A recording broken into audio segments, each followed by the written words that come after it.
Welcome to Nasdaq Trade Talks. I'm Jill Malandrino, Global Markets Reporter at Nasdaq. Joining us at the MarketSite studio, we have Christa Quarles. She's the CEO of Alludo. We're going to talk about Work 3 and the freedom for employees to work when and where they want.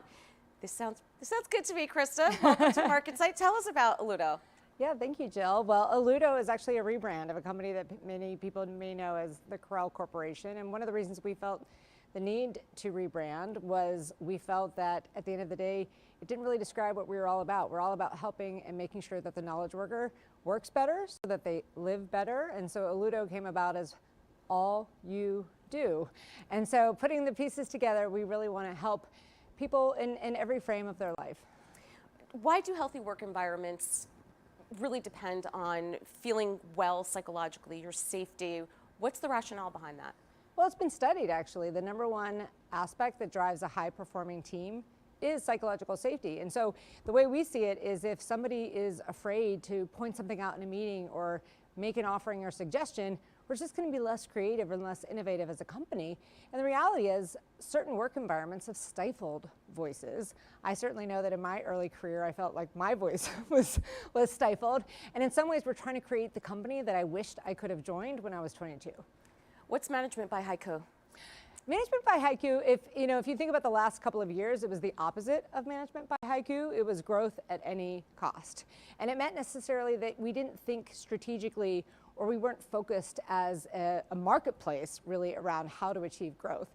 My view is that a constraints-led approach, so if you're hemmed into 17 syllables, how much more creative could you be if you had a set of constraints that you ultimately had to work within? And so when we focus our teams, what we find is actually we get better outcomes than if we just said, the world is your oyster, do anything. I think it's not as effective or efficient as in terms of getting the result that we would want. Let's talk about Work 3, right? The days of 9 to 5 in your seat are over, especially as companies. I mean, we're all global. We all have different skill sets.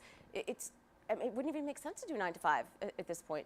Well, and also just coming into the office, one of the things I onboarded in the middle of the pandemic, right? And I was in meetings and nobody was in the same location already. We were already global, as you point out, and so we were almost lying to ourselves about, hey, we're going into this office to collaborate.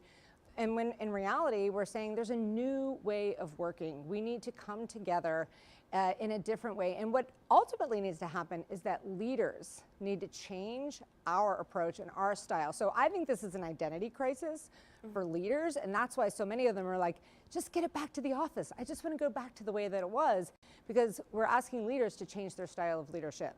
Right. So when you think about remote first and people first workplaces, and kind of we have this hybrid environment now where it's a little bit of both in between, what about building culture? What are some of your tips for building culture, for mentorship, and the social component of work?